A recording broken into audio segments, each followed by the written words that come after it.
योद्धा और दीवार, दो तरीकों की कहानी। दो योद्धा, एलेक्स और सैम, एक विशाल दीवार के सामने खड़े थे। उनका मिशन इसे ईंट से ईंट तक तोड़ना। एलेक्स जोशीले उत्साह से भरा हुआ आगे बढ़ा, पूरी ताकत से दीवार को गिराने के लिए दृढ़ संकल्पित। उसने पूरे जोश से हमला किया, लेकिन दीवार अटल रही। जल्द ही थकान होने लगी और एलेक्स की प्रगति धीमी हो गई। दूसरी ओर सैम ने एक रणनीतिकार की नजर से दीवार का जायजा लिया। उसने ढीली ईंटों के एक हिस्से पर ध्यान दिया जो विशाल संरचना की तुलना में नगण्य लग रहा था। उसने अपनी ऊर्जा इन आसान जीत पर केंद्रित की, उन्हें एक एक करके तोड़ दिया। जैसे ही एलेक्स दीवार के सबसे दुर्जय हिस्सों से जूझ रहा था, सैम की निरंतर प्रगति ने एक डोमिनो प्रभाव पैदा किया। हर छोटी जीत ने दीवार की अखंडता को कम कर दिया, जिससे अगला काम थोड़ा आसान हो गया। आखिरकार एलेक्स थका हुआ और निराश हार मान गया। हालांकि सैम अपने रणनीतिक दृष्टिकोण के साथ जारी रहा। उसने एक असंभव लगने वाली चुनौती को प्रबंधनीय जीत की एक श्रृंखला में बदल दिया था। एलेक्स का पतन केवल इच्छा शक्ति पर निर्भरता के कारण हुआ।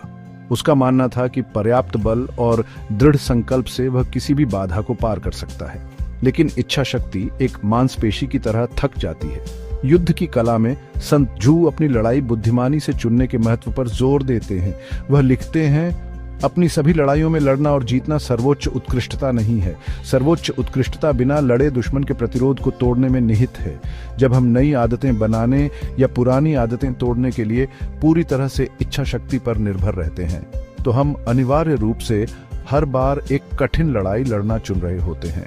हम आत्मनियंत्रण के अपने भंडार को समाप्त कर देते हैं, जिससे हम असफलताओं के प्रति संवेदनशील हो जाते हैं।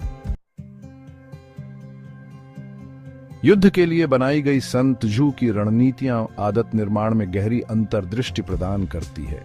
वह आपके इलाके को जानने, अपनी लड़ाई चुनने और नुकसान को कम करने के महत्व पर जोर देते हैं। यह व्यक्तिगत विकास के क्षेत्र में पूरी तरह से अनुवाद करता है।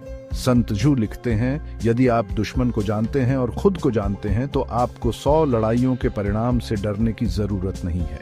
आदतों के संदर्भ में इसका अर्थ है अपने ट्रिगर्स, अपनी कमजोरियों और अपनी ताकत को समझना। खुद को जानने का मतलब यह भी है कि इच्छा शक्ति सीमित है। पूरी ताकत पर निर्भर रहने के बजाय हमें एक रणनीतिक दृष्टिकोण अपनाना चाहिए, जिससे पुराने अंतर्निहित पैटर्न पर वांछित व्यवहार को चुनना आसान हो जाए। सेक्शन 4, छोटी जीत, बड़ी सफलता, स्थायी परिवर्तन का मार्ग। बेहतर आदतों की लड़ाई जीतने की कुंजी छोटी, प्रबंधनीय जीत हासिल करने में निहित है। रातों रात पूरी तरह से बदलाव करने के बजाय वृद्धिशील परिवर्तन करने पर ध्यान केंद्रित करें। नियमित रूप से व्यायाम शुरू करना चाहते हैं? हर दिन 5 मिनट की पैदल दूरी से शुरुआत करें। स्वस्थ भोजन करने की कोशिश कर रहे हैं? एक मीठा पेय को पानी से बदलकर शुरुआत करें। ये छोटी छोटी जीत, हालांकि महत्वहीन लगती है, एक सकारात्मक प्रतिक्रिया पाश बनाती है। ये आपके आत्म प्रभावकारिता को बढ़ाते हैं, जिससे आपको अपनी बदलने की क्षमता पर विश्वास होता है। हर जीत, चाहे कितनी भी छोटी क्यों न हो, बड़ी जीत का मार्ग प्रशस्त करती है। सेक्शन 5, शतरंज मास्टर का दांव, रोजमर्रा की जिंदगी में आसान जीत पाना। एक ग्रैंड मास्टर शतरंज खिलाड़ी पहली कुछ चालों में राजा को पकड़कर नहीं जीतता।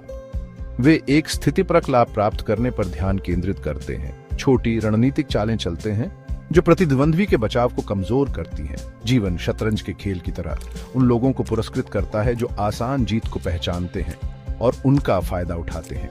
ये जीत हर सुबह अपना बिस्तर बनाना, अपने कार्य क्षेत्र को साफ करना या सोने से पहले 10 मिनट पढ़ना जितना आसान हो सकता है। इन सामान्य लगने वाले कार्यों का संचयी प्रभाव पड़ता है।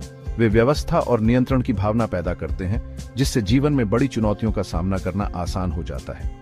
एक रणनीतिकार की मानसिकता को अपनाकर, आसान जीत पर ध्यान केंद्रित करके और छोटी जीत के माध्यम से गति बनाकर आप अपने जीवन में स्थायी सकारात्मक बदलाव ला सकते हैं। याद रखें, 1000 मील की यात्रा एक कदम से शुरू होती है और अक्सर सबसे आसान कदम उठाने के लिए सबसे स्मार्ट होता है।